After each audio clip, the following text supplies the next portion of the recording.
할렐루야. 우리 함께 예배드리는 모든 뉴드림교회 성도들을 주의 이름으로 축복합니다. 우리 가족들 함께 예배드릴 터인데 우리 옆분과 함께 인사하시죠. 주의 은혜가 풍성하시길 바랍니다. 우리 옆분과 함께 같이 인사 나누시길 바랍니다.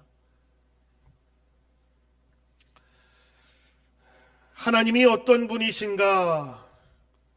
하나님에 대한 성도의 생각은 참으로 중요합니다. 하나님에 대한 평소의 생각이 그 사람의 믿음을 결정하게 됩니다. 여러분이 생각하시는 하나님은 어떠한 분이십니까?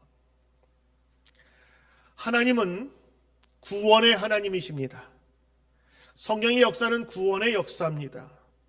구원에 관한 이야기입니다. 이 구원이라 함은 영원 구원만을 뜻하지 않습니다. 시대와 모든 장소에서 위기에서 건져내는 것을 이야기합니다. 물에 빠진 사람을 건져냈다. 그것도 구원입니다. 죄에서 건져내었다. 구원입니다. 위기 가운데 건져내었다. 구원입니다. 정치적인 압박 속에서 건져내셨다. 구원입니다. 전쟁의 죽음 속에서 건져내셨다. 바로 구원입니다. 전염병에서 살리시고 건져내셨다. 그것도 구원입니다. 질병에서 회복시키셨다. 구원입니다. 그리고 죽음에서 부활로 이끌어내셨다. 바로 이것이 모두 구원에 관한 내용입니다. 하나님은 약속의 백성들이 번성하고 장구히 살기 위해서 계명을 주셨습니다. 그 계명은 하나님을 섬기는 길과 백성들이 살아야 할 마땅한 길을 알려주신 것이지요. 말씀을 듣고 행하면 삽니다. 하나님의 생명의 계명을 따르면 살 뿐만 아니라 하나님께서 번성하리라 축복하시고 약속해 주신 것입니다. 할렐루야. 신명기 6장 3절에 있는 말씀, 이스라엘아 듣고 삼가 그것을 행하라. 그리하면 내가 복을 받고 네 조상들의 하나님 여호와께서 내게 허락하심과 같이 젖과 꿀이 흐르는 땅에서 네가 크게 번성하리라. 그러나 하나님의 이런 약속에도 불구하고 사람들은 따르지 않습니다. 하나님의 길, 바로 그분이 보여주신 성령의 길, 축복의 길, 약속의 길을 멀리하고 배신하는 사람들의 이야기가 바로 성경의 이야기입니다. 하나님 없이 살려 하고 악한 길과 교만한 길을 가는 사람들을 그럼에도 구원하고자 하는 하나님의 의지의 내용이 바로 성경 말씀인 것입니다. 오늘 읽으신 성경 이사야는 이사야 선지자의 활동을 적어놓은 성경입니다. 이사야는 우시야 왕이 죽던 해인 BC 739년부터 므낫세 왕까지 약 60년 동안 활동한 남유다의 선지자였습니다. 과연 이사야가 살던 시대의 정황은 어떠했을까요? 북이스라엘이 아수르의 침입으로 멸망하자 그와 반대로 남유다가 번영하게 됩니다. 그런데 말입니다. 이 풍성함과 넉넉함으로 그들이 더 잘 살 수 있으면 좋았을 터인데 오히려 내적인 부패와 우상 숭배가 만연하게 됩니다. 그 백성을 더는 두고 볼 수 없어 이제는 하나님께서 심판하시기로 작정하십니다. 더 이상의 죄악을 관가할 수 없었기 때문입니다. 그런데 문제가 있습니다, 여러분. 물건이라면 자꾸 고장나면 버리고 새 것을 사면 되지 않겠습니까? 많은 사람의 일은 그렇지가 않습니다. 자식이 속 썩인다고 버릴 수 있습니까? 자녀가 아프다고 버릴 수 있습니까? 남편이 마음에 들지 않는다고 바꿀 수가 있겠습니까? 그래서 하나님은 하나님의 백성을, 우상과 죄로 물든 그 백성을 버리시진 않지만 다시 돌이키기를 원하셔서 심판하셨습니다.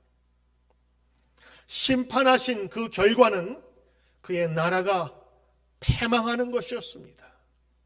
이웃나라를 들어서 사용하여 그 북이스라엘과 남유다를 치게 하셨습니다. 그로 인해서 그들은 포로로 끌려갔고 고생하며 성전이 없는 그곳에서 예전에 선조들이 드리던 그 예배를 흠모하면서 눈물로 하나님께 예배 드리기 시작하였습니다. 회개하는 자들이 나왔고 이제는 하나님의 도우심을 바라는 백성들이 늘어나기 시작했습니다. 하나님은 그 회개하고 돌아오고자 하는 백성들에 대한 연민과 그 마음을 다시 여섰습니다. 버릴 수 없는 그들을 위해 돌아오면, 회개하면 그들을 고쳐주겠다는 하나님의 선포를 하십니다. 이사야 당시의 남유다의 지도자들의 모습을 여러분 볼까요? 56장에 나오는데 그들의 특별한 마음과 태도는 이러했습니다. 영적인 소경이었습니다. 하나님의 일을 구하고자 하지 않았습니다. 두 번째는 하나님과 구원에 대해서 무지했습니다. 세 번째는 벙어리처럼 죄악에 대해서 하나님의 심판을 선포하지 않았습니다. 네 번째는 그릇된 환상으로 백성들을 미혹하고 그리고 탐욕하고 그리고 마지막에는 방탕한 삶으로 쾌락만을 추구하였습니다.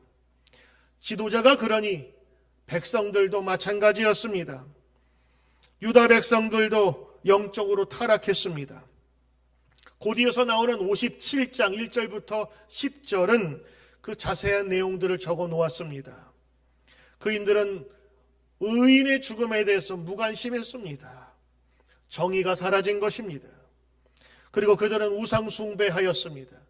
하나님을 떠났을 뿐만 아니라 헛된 것에서 자신의 욕망과 쾌락을 얻기 시작합니다. 이것이 바로 하나님에 대한 간음이요, 영적인 간음 행위를 버젓이 드리고 있었습니다. 그들은 상수리 나무 아래서 다산의 신이라고 하는 아세라 그 숭배를 하게 되었고, 그것은 음란하고 더러운 종교의식을 포함하였습니다. 두 번째는 골짜기에서 몰렉에게 자기의 자녀를 죽여서 바칩니다.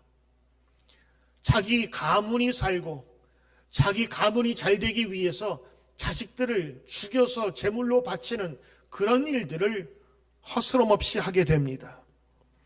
높은 산 위에서 우상 숭배하고 산당을 짓고 집 안에서는 기념표와 부적을 두어서 하나님 대신 그것을 붙들고 있었습니다.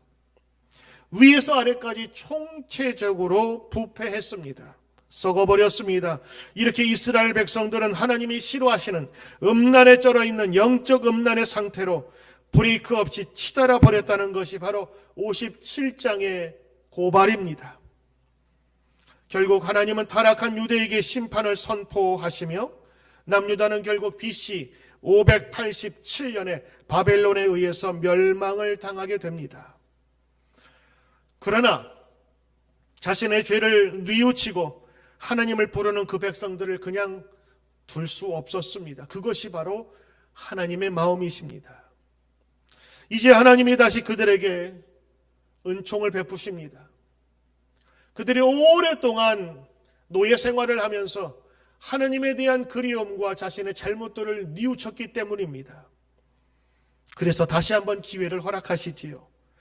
하나님께 다시 돌아오고자 하는 백성들을 살리시기로 마음을 고쳐먹습니다.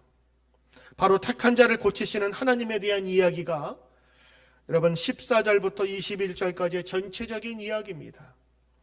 오늘 여러분이 보신 이 17절부터 19절에 있는 말씀은 그 중앙에 있는 말씀으로 하나님께서 고통당했을 때 하나님께 부르짖으며 다시 한번 회복되기를, 고쳐주기를 바라는 하나님께 구하는 그 백성들의 기도를 들으셨던 것입니다. 그리고 나서 오늘 하나님께서 이렇게 말씀하십니다. 그들을 바벨론 포로 압제에서부터 구원하여 주시겠다 약속하신 것입니다. 여러분, 하나님은 택한 자를 고난을 통하여 죄를 깨닫게 하시고 예수 그리스도를 영접하게 하심으로 영원한 평강을 주시는 것입니다. 17절에 있는 말씀, 그의 탐심의 죄악으로 말미암아 내가 노하여 그를 쳤으며 또 내 얼굴을 가리고 노하였으나 그가 아직도 패역하여 자기의 마음의 길로 걸어갔도다. 그러나 하나님께서 그 백성들의 탄식하는 소리와 회개하는 소리를 들으시고 그리고 곧 18절에서 말씀하십니다. 이제 내가 너희를 고치겠다 말씀하시는 것입니다. 내가 그의 길을 보았은즉 그를 고쳐줄 것이라. 그를 인도하며 그와 그를 슬퍼하는 자들에게 위로를 다시 얻게 하리라.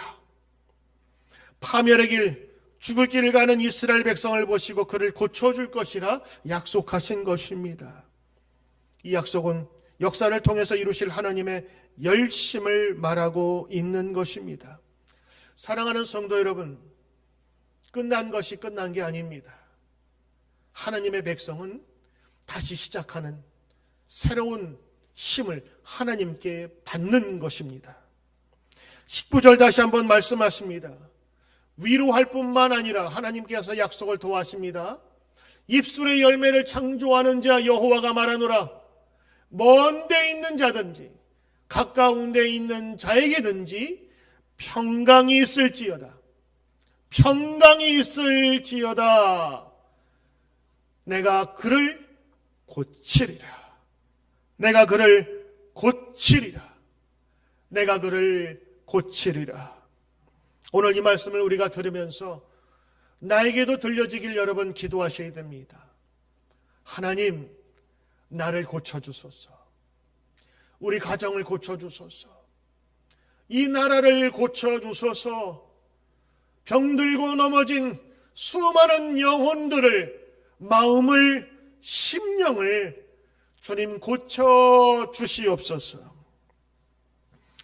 우리가 하나님의 심판 가운데 있을 때, 고난 가운데 있을 때 우리는 하나님의 말씀을 기억해야 합니다.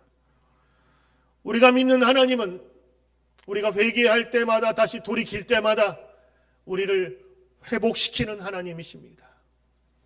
회복의 한자라는 뜻처럼 다시 돌이켜 복구하는 것입니다. 다시 원래의 상태로 만들어 놓는 것입니다. 그것이 회복이요, 고치는 것입니다. 사랑하는 성도 여러분, 하나님의 다시 고치시는 역사를 잊지 맙시다.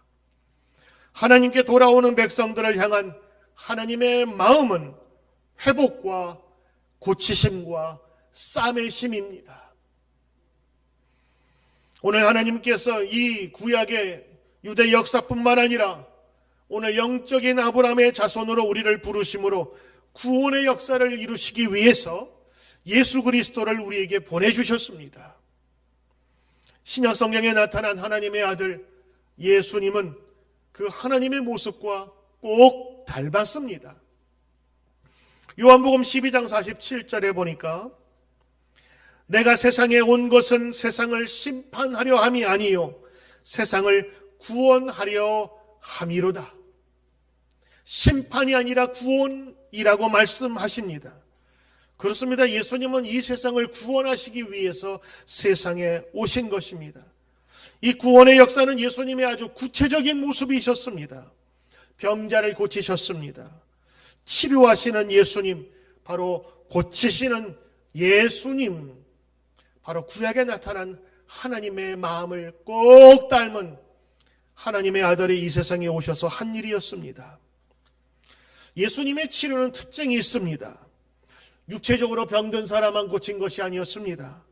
영적으로 또는 정신적으로 병든 사람을 모두 다 고쳐주신 것입니다. 그래서 귀신 들린 자에게는 귀신을 내어 쫓아주셨고 죽음이 지배하는 곳에는 죽음을 내어 쫓으셨습니다. 이러한 예수님의 모습에 대해서 마태복음 8장 17절에는 이렇게 결론을 내리고 있습니다. 이는 선지자 이사야로 하신 말씀에 우리 연약한 것을 친히 담당하시고 병을 짊어지셨다 함을 이루려 하심이더라. 자, 예수님의 사역을 종합합니다. 이는 선지자 이사야로 하신 말씀에 우리의 연약한 것을 친히 담당하시고 병을 짊어지셨다 함을 이루려 하심이더라. 예수님의 사역은 이 모든 연약함과 질병들을 주님께서 지고 가시며 해결하셨다고 하는 것입니다. 예수님은 육신적인 정신적인 질병을 포함한 우리의 모든 연약함을 담당하셨도다. 이것이 바로 예수님에 대한 평가입니다. 그렇습니다. 예수님은 우리의 연약함을 다 친히 담당하셨습니다. 사랑하시는 여러분, 예수님을 만난 사람들은 다 고침을 받았습니다.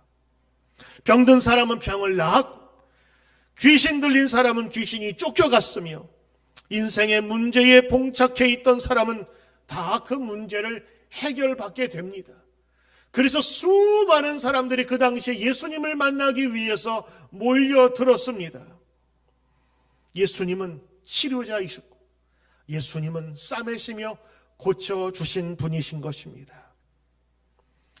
그분은 우리의 치료자이시면서 우리의 연약함을 아시고 그 연약함 위에 하나님의 능력을 베푸셨습니다. 혹시 여러분 오늘도 질병으로 고통받고 혹은 개개인의 질병과 가정의 문제로 낙심되어 계십니까? 오늘 예수님께 나아갑시다. 예수님께 나아갈 때마다 그분은 우리의 모든 것을 해결할 수 있는 능력의 팔을 가지신 분이십니다. 오늘 성경 보니까 예수님에 대한 평가를 이렇게 합니다. 우리의 연약함을 그분이 다 짊어지고 가셨다 하는 것입니다. 우리 연약함이 무엇입니까? 우리 스스로 할 수 없는 아주 무른 것입니다. 닿기만 해도 들어가는, 땅이 연약하다 할 때는 집안이 단단하지 못한 것을 이야기합니다. 살이 무르다라고 할 때는 쉽게 질병에 걸린다는 것을 의미합니다. 그러므로 연약하여 있을 때, 질병에 걸리기 쉬울 때, 낙심되어 우리의 모든 마음과 기반이 다 무너졌을 때 하나님께서는 그것을 짊어지고 가셨다. 구체적으로는 우리의 질병을 짊어지시고 치료하셨다고 하는 것입니다. 도와주시겠다고 하시며 다시 회복하시겠다고 하는 이 주님의 말씀에 의지하여 주님 앞에 우리 다 함께 나아갑시다. 지금 코로나 바이러스가 우리에게 뿌리고 간 것은 질병만이 아닙니다. 각 사람마다 마음의 상처들과 저 사람도 감염자겠지 않은 그런 의구심으로 우리 인간의 모든 관계를 다 끊어버렸습니다. 생명의 연결고리를 다 끊어놓은 것이지요. 심지어는 예배도 끊어놓았습니다. 종교의 자유가 보장된 나라이지만 공공의 질서와 안정을 위해서라면, 건강을 위해서라면 모든 것을 금해도 된다는 생각이 이제는 당연하게 여길 정도입니다. 캘리포니아에서는 예배를 드리지 못하게 했던 주 정부에 이제는 고소를 한다고 여러저런 이야기가 나옵니다. 미국의 이야기만이 아닙니다. 전 세계가 그렇습니다. 풀 수 없는 실타래처럼 얽혀버린 이 시대에 답답함이 존재합니다. 언제나 이 길이 다시 열릴까? 2차 위험이 또 있다고 전문가들은 이야기하는데 과연 학교는 언제 열릴 것이고 비즈니스는 언제 다시 개최될까? 각 주 정부마다 지금 시위가 한창입니다. 이제는 이 제한을 풀어달라. 사람들과의 의견도 엇갈립니다. 아직은 때가 아니다. 그러나 풀어줘야 된다. 이것으로 많은 정책자들이 고민하고 있는 듯합니다. 불안하지 말라. 두려워하지 말라. 염려하지 말라는 주님이 말씀이 무색할 정도로 이제 우리의 마음과 영혼이 점차로 병들어가고 있습니다. 그러나 여러분, 오늘 이 시대에 우리는 이렇게 주저앉을 수만은 없습니다. 이번 바이러스 사태가 인간의 욕심으로 되었든 또한 하나님의 심판으로 이어졌든 그러나 그 아픔과 고통 가운데 우리는 머물러서는 안 됩니다. 오늘 성경이 주는 하나님의 권면을 우리는 들어야 합니다. 회개하며 주님께 나아갈 때마다 하나님께서는 다시 그 땅을 고치시고 그 백성을 회복시키겠다 하시는 그 말씀을 들어야 합니다. 하나님의 아들로 오신 예수님은 그 회복을 위하여 이 세상에 메시아로 오신 분이십니다. 오늘 우리가 하나님께 다시 한번 예배하며 마음을 모아야 합니다. 왜냐하면 우리에게는 회복을 약속하시고 고쳐주시겠다고 분명히 말씀하신 그 하나님이 우리의 하나님이기 때문에 그렇습니다. 할렐루야. 하나님의 치료하심과 고쳐주시는 힘의 역사가 오늘 우리에게도 넉넉히 있을 줄 믿습니다. 오늘 예수 그리스도를 통해서 보여주신 하나님의 큰 능력은 이 백성을 고치시겠다 하시는 것입니다. 이 백성을 회복시키겠다 하신 것입니다. 때로는 이 시대에 지금 넘어지고 아파 까지고 상처나며 그리고 수많은 골병이 들은 우리의 이 세상의 모든 백성들과 이 시대에 주님의 말씀이 필요합니다. 예수님은 병자들을 치료하셨고 고치셨습니다. 육체만이 아니었습니다. 영혼도 고치셨습니다. 심지어는 죽음도 고치셨어요. 그 죽음을 고치심이 우리는 부활이라고 부릅니다. 아무도 고치지 못한 그 죽음까지도 예수님은 고치신 것입니다. 예수님은 죽음도 이길 수 있음을, 죽음도 고치셔서 다시 살 수 있음을 우리에게 보여주신 것입니다. 예수님의 진짜 치료하심, 진짜 고치심은 더러운 귀신뿐만 아니라 죽음도 내어 쫓으신 주의 능력인 줄 믿습니다.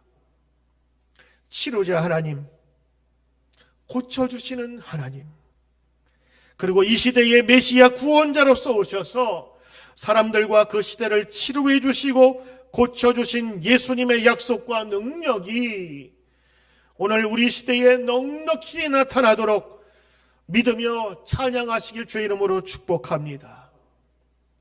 우리의 많은 가정에서 우리 예배드리는 성도님들, 우리 함께 외쳐봅시다. 주님은 고칠 수 있습니다. 주님 안에 사는 자는 일어납니다. 주님이 치료하여 주십니다. 우리 다 함께 저를 따라해 보십시오. 다시 한번 외칩니다. 주님은 고칠 수 있습니다. 주님 안에 사는 자는 다시 일어납니다. 주님은 죽음도 고치시고 살게 하셨습니다. 우리 이 시간 찬양하기를 원합니다. 바로 우리를 고치시는 주님, 바로 그 주님을 찬양합니다.